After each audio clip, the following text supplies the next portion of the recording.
India के हवाले से आजकल बातें ये की जा रही हैं कि इंडिया जो है, ये जो सोने की चिड़िया है वो उनको बड़ी अच्छी लगती थी, इतने बड़े पैसे सन, ठीक है, और जान लगे सारा लुट लुट के भी ले गए। This is what we talk.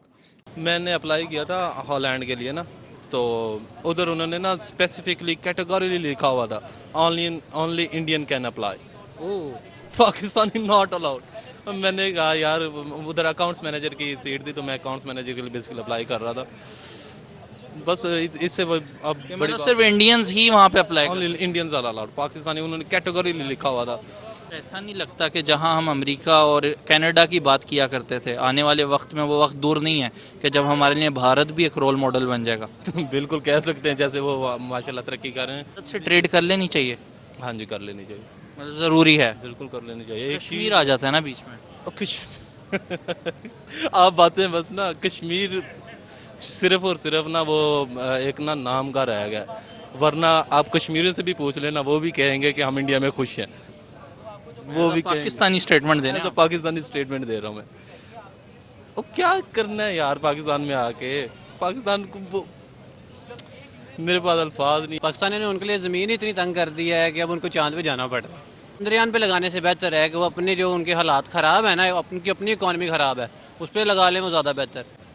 मतलब भारत की अब इकॉनमी ख़राब है।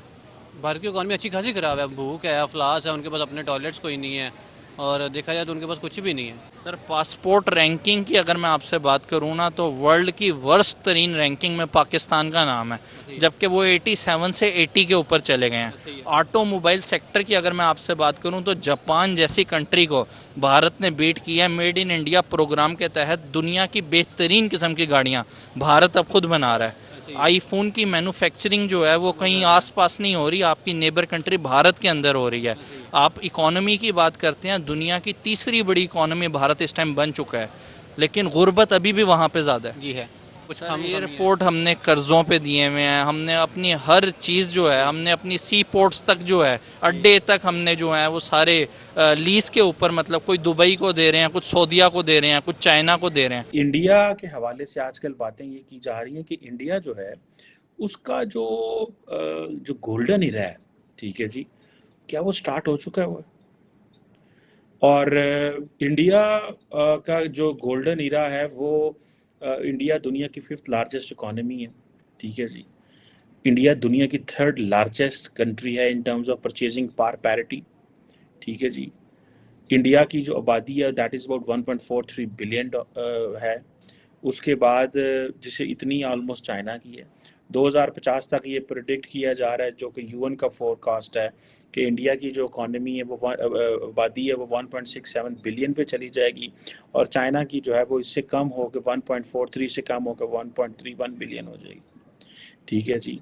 और ये जो चीज़ें हैं ये बताती हैं कि दुनिया ने इंडिया को जो जिसे कहते हैं ना कि 5-6% पे ग्रो कर रहा है, दुनिया ने इंडिया को समझना शुरू कर दिया।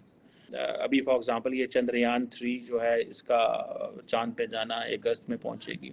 अब भारतीय जनता पार्टी जो है, ठीक है, जो इंडिया की जिसे वो कह लें कि उसको ज़ाहिर बात है लोग देखते हैं कि फॉर एग्जांपल जी कि एक हिंदू नेशनलिस्ट एजेंडा है उनका, ठीक है जी। इंडिया दुनिया का एक वर्ल्ड्स रिचेस्ट रीजन समझा जा रहा है, ठीक है जनाब। और उनका बड़ा एक हिस्ट्री है, ठीक है। अगर आप माजी में चले जाएं कि इंडिया के को बहुत दफ़ा इन्वेडर्स ने इन्वेड किया है, ठीक है, 11वीं सेंचुरी में चले जाएं, फिर ब्रिटिश आ गए 18वीं सेंचुरी में। वो ब्रिटिश जो थे वो इंडिया को सोने की चिड़िया कहते थे। ये जो सोने की चिड़िया है वो उनको बड़ी अच्छी लगती थी, इतने बड़े पैसे सन, ठीक है, और जान लगे सारा लुट लुट के भी ले गए। This is what we talk. British दौर के अंदर जो कॉलोनियल टेक्स्ट बुक्स थी उनके अंदर जो चैप्टर्स हुआ करते थे, ब्रिटिश राज की बड़ी तारीफ़ें होती थीं, अब वो उन्होंने आहिस्ता आहिस्ता उनको सबको निकालना शुरू कर दिया, ठीक है जी। और वो ये उस उन किताबों में ये लिखा जाता था कि जनाब जो इंडिया जो है वो बैकवर्ड रह गया है, इसको बरतानिया ने एक सुपीरियर मुल्क बनाने की कोशिश की है। और जिसे वो कहते हैं ना ये चीज़ें, अब इंडिया क्या कह रहा है, इंडिया अब बरतानवी उस एडमिनिस्ट्रेशन को उनकी जो रेसिज्म की या जो एक्सप्लॉयटेशन की पॉलिसी है उसको क्रिटिसाइज़ कर रहा है, पाकिस्तान नहीं करता। अच्छा, ऑब्वियसली पाकिस्तान की पोजीशन और है, इंडिया की पोजीशन और है, इसीलिए देखिए ये मैं ट्रेंड्स आपसे शेयर कर रहा हूँ। This is how the things are changing. मुझे याद है, I was just listening once MJ Akbar, उसने कहा कि जो आइडिया ऑफ इंडिया है that is stronger than the Indians, ठीक है जनाब। और उसने कहा कि जो आइडिया ऑफ पाकिस्तान है that is weaker then Pakistanis. अच्छा, ये बात बड़ी फैक्ट है हमारे यहाँ पे। आप देखें कि हम यहाँ पे जिसका दिल करता है कॉन्स्टिट्यूशन को पकड़ के रद्दी में फेंक देता है। जो ब्रिटिश नाम थे उनसे वो जान छुड़ाना चाह रहे हैं। कांग्रेस ने वो कहते हैं जी चीज़ें चेंज कर दी। सो ये जैसे फॉर एग्जांपल जो गांधीज थे उन्होंने वो जो अपने नाम पे चीज़ें रख दी, ठीक है।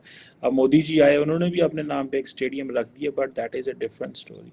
सो लेकिन इसीलिए अगर आपको याद हो कि राहुल गांधी ने वो 3,500 किलोमीटर की वॉक भी की just to give a message, ठीक है जी। सो ये मुझे ऐसा लगता है कि ये एक ट्रेंड चेंज हो रहा है, ठीक है जी। और ये जो ट्रेंड है इसके क्या कॉन्सिक्वेंसेस हो सकते हैं, और क्या बीजेपी एक फिक्टिशियस हिस्ट्री बना रही है, या कि वाकई they are going to transform things. ये एक बड़ा, जिसे कहते हैं ना, एक बड़ी इंटरेस्टिंग है। और अगले 5 साल they very much important. So this election of 2024 जो है in India, this is a very important election. अगर if the Modi ji wins back तो इट मीन्स कि जो ये एजेंडा इम्प्लीमेंट करें चलेगा। If Modi ji doesn't win और द बीजेपी लूजेस, तो इसमें जारी बात है कि इसको सारे को स्टॉप लग जाएगा।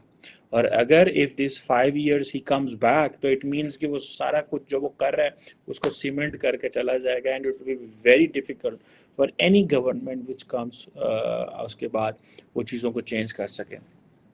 और जितनी इंडिया की ट्रेड है उसके अंदर लिबरलाइजेशन जितनी ज़्यादा हो गई है, इंडिया जितना दुनिया में कनेक्ट हो गया हुआ है, ठीक है जी।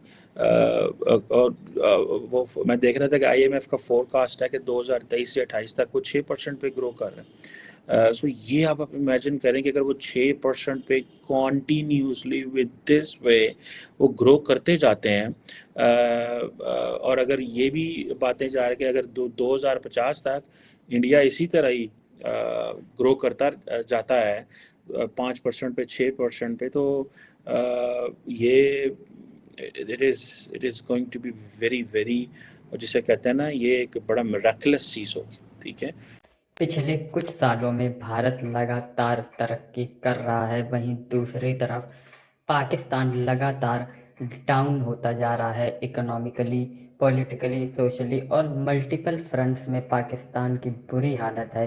और ऐसे में जब पाकिस्तान भारत की ओर देखता है तो पाकिस्तान के जर्नलिस्ट और एनालिस्ट का ये कहना होता है कि भारत एक समय ऐसा भी था जब पाकिस्तान के लगभग बराबरी पर था, वो चाहे जीडीपी की बात हो या पर कैपिटा इनकम की। लेकिन भारत ने जिस तेज़ी से तरक्की की है और पाकिस्तान से कई गुना बड़ा हो चुका है इकोनॉमिकली, और ये महज कुछ सालों में हुआ है। इसके पीछे भारतीयों का मेहनत और उनका वर्क एथिक्स है। साथ ही साथ पाकिस्तानी मीडिया का ये कहना है कि भारत इतनी तेज़ी से ग्रो हो रहा है और जो भारत का स्टैचर है ग्लोबल प्लेटफॉर्म पे वो भी बहुत ही तेज़ी से बढ़ रहा है। इस साल भारत G20 SCO जैसे बड़े इंटरनेशनल फोरम्स की मेज़बानी भी कर रहा है। और साथ ही साथ यूक्रेन रशिया युद्ध के दौरान भारत का एक बड़ा से है उस युद्ध में, क्योंकि भारत ही एक ऐसा देश है जो रशिया से अच्छी तरह